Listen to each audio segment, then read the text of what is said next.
dinesisyon ng Supreme Court noong December 5, 2025 na unconstitutional transfer ng 60 billion to the Treasury.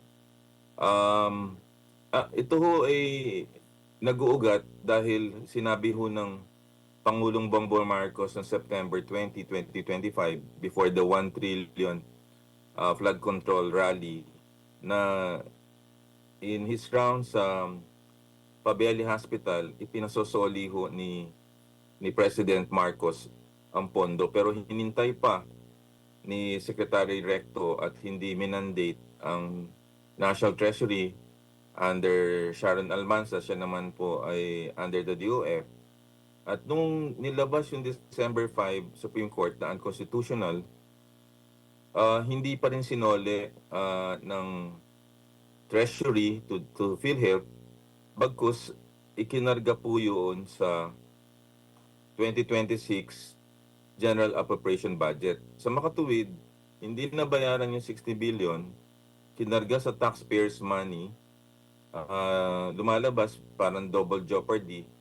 At yung money na dapat meron tayo ng 2024 na 60 billion, lost opportunities yun for patients na may heart disease, may cancer, may stroke or pneumonia or nagdadialysis. So parang triple jeopardy nangyari. So hindi naman porke po lumabas po yung unconstitutional transfer ng Supreme Court, eh wala na pong accountability po dito. Kasi may chronic underfunding po ang government na hindi nila nire-remit ho sa PhilHealth. At ayon sa datos na nakuha natin kay Professor Shelo Magno, simula 2023 hanggang sa ngayon, ang gap ho natin ay umaabot na sa almost 330 to 356 billion na hindi nire-remit. Kasi ang sin taxes po, which is the law signed by President Aquino, ay yung mga bisyo, alak, sigarilyo, sugar, pupunta dapat yan sa PhilHealth. So earmark yan at nakaatas sa batas, special funds yan according to Justice Benjamin Kagiwa na hindi mo pwedeng galawin. So nung ginalaw siya, because of the Department of Finance circular, nung naging DOF Secretary si Executive Secretary Recto, galing siya sa Deputy Speakership. Noong 2023, naging DOF Secretary siya ng January of 2024. I think January 15. Wala pang isang buwan, February, inatasan niya si President and CEO Emmanuel Ledesma na maglipat po ng 89.9 billion in tranches. So, nakuha natin yung mga papeles niyan at nagka-hearing po niyan July ng 2024. Nandun po ako kasi birthday ko po yun eh. Pero nagka-TRO lang ay November of 2024. Tapos nag-file na ang marami at that led to the oral arguments at yung makasaysayang decision ng Supreme Court. Pero nung nire-review ko, hindi pa tayo nababayaran. At noong 2025, hindi tayo binigyan ng budget ng PhilHealth. Zero ang budget natin last year. Kaya nag-file ako sa Supreme Court, February 25, 2025, na bakit walang pera ang PhilHealth. And then, nag-file uli ako last week sa Supreme Court na sana magkaroon na ng oral arguments kasi isang taon na po yun para mabigyan naman ng hustisya ang PhilHealth, knowing na kawawa naman ho yung mga Pilipino because of the chronic underfunding. At ngayon, ang tanong na marami, bakit ako nag-file? Kasi parang hindi makatarungan everyday na nasa hospital ka, tapos gagawa ako ng naratibo everyday on how to get the money. Eh, sabi ko, rather than mag-advocate ka sa physician, you keep on diagnosing things, then you should hold persons accountable for that particular debacle. Nung sinabi nila 3 weeks ago, naisoli na yung pera, nagbubunyi tayo. Eh, in the first place, sabi ko, hindi nyo dapat nga ginalaw and then suddenly nagbubunyi tayo by receiving the 60 billion. na hindi naman sinoli sa atin yung from the Treasury to the PhilHealth.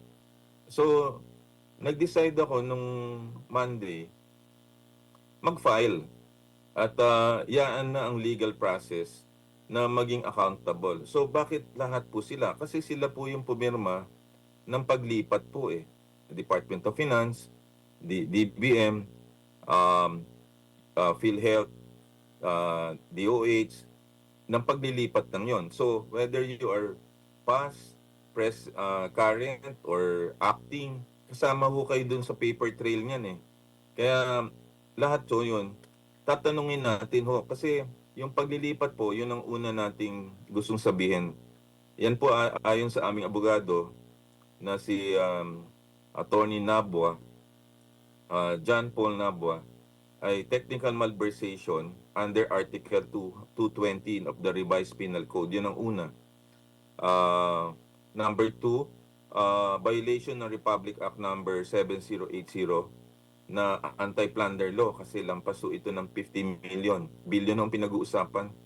Republic Act 3019, anti-graft and corrupt practices, administrative offenses of grave misconduct, gross neglect of duty, and conduct prejudicial to the best interest of the service under Executive Order number 292 and Civil Service Rules.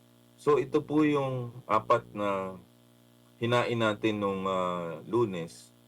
Ngayon po ay kahapon lang pala. Ay ngayon ay Tuesday lang.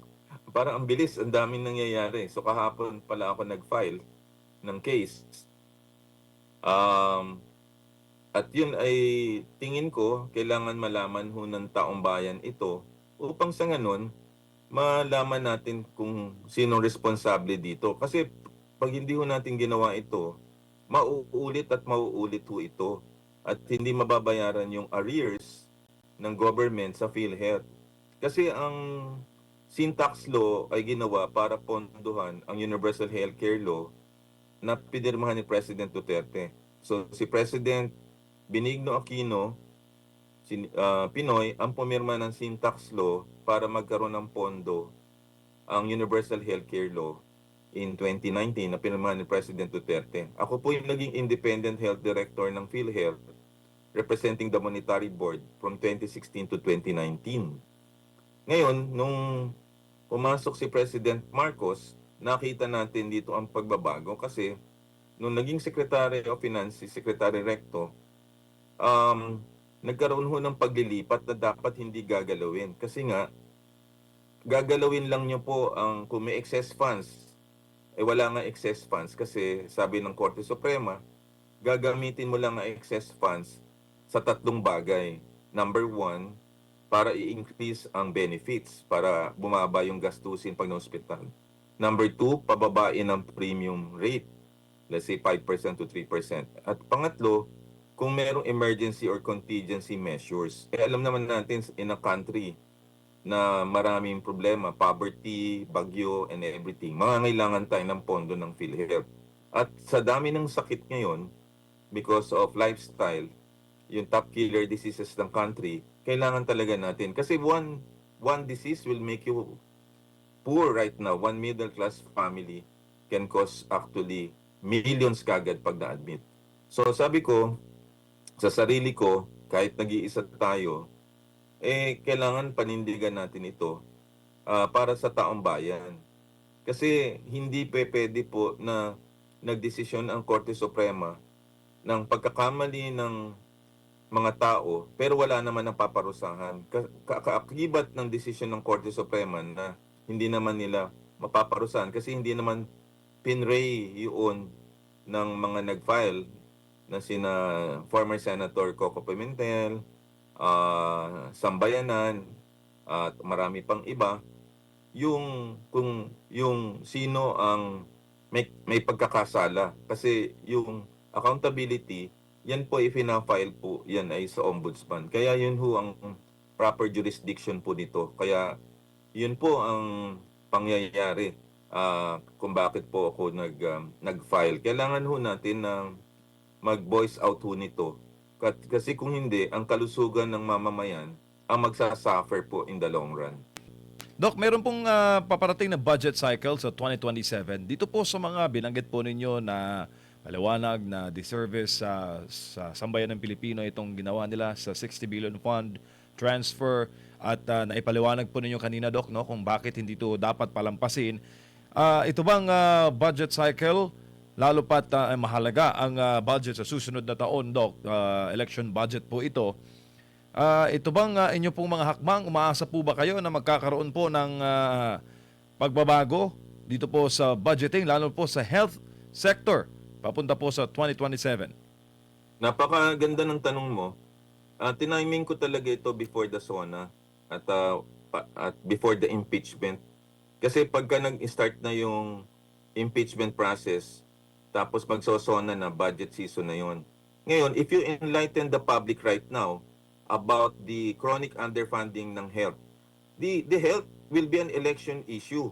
And anybody that would actually derail or underfund PhilHealth again or will not pay the arrears na almost 356 billion, then the people will actually know whom to vote for Congress or Senator. Sa akin, malaking issue yung flood control. Number 2, yung chronic underfunding ng PhilHealth, kalusugan. At ang pangatlo, leadership and governance. Kaya maganda yung tanong mo at ang tingin ko, kailangan gawan nila ng panahon na mag-recast sila ng budget, tanggalin nila yung mga unprogrammed appropriation at ipasok nila sa kalusugan. At ako yung maasa na ang taong bayan ay gising na ngayon at mulat upang sa ganun, alam nila kung sinong iboboto nila for 2028.